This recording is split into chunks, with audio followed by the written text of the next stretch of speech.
High streets work when people have reasons to stop, not just pass through. Music helps with that, not the background stuff, but a space where you can slow down, flick through sleeves, and talk to someone who knows the records. Large chains walked away from music years ago, leaving gaps in towns like this.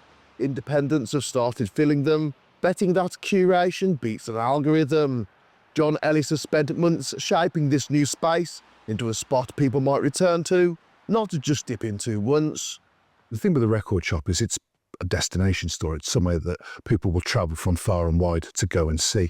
As a record collector myself, I would travel to Bristol, Manchester, London, various other places. So we can see that happening here as well. So for the local community, it's a great place to buy records.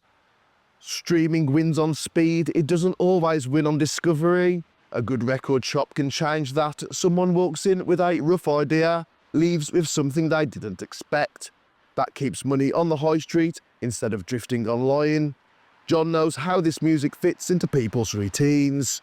I think the great thing about a record shop is that because it's a destination store, people will travel around. So you have the local communities and the local shoppers, but you have people that come around specifically to buy records. So there are bars and there are restaurants along here as well. So they're going to benefit from that. And Record Store Day happens once a year. There's a small version in November, which is a Black Friday thing. But the main Record Store Day in April is a big deal where you get lots of rare out-of-pressed records, out-of-print records, and remasters and reissues and that sort of thing.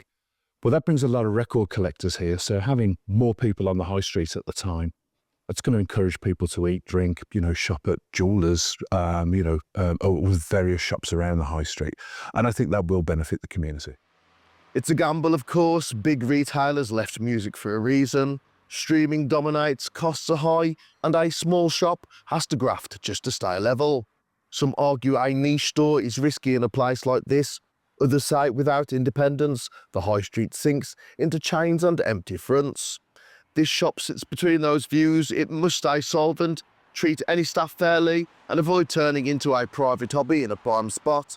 Those decisions rest on how John runs it from day one. I think the overheads from working from home or selling online are obviously far less, and that's probably an attractive prospect to most people. But to have a bricks and mortar record store it's a brilliant thing. And I think it's still a thing that people like. People are discovering records now, younger people, and people have had records for all their lives and still want to buy records. So we get some really good, you can see we've got some great selections of secondhand records from the 50s through to more modern times as well. We're encouraging as many people as we possibly can. And you want to come and see the records. There's nothing better than looking at the crates, thumbing through, finding the records. It's a big deal.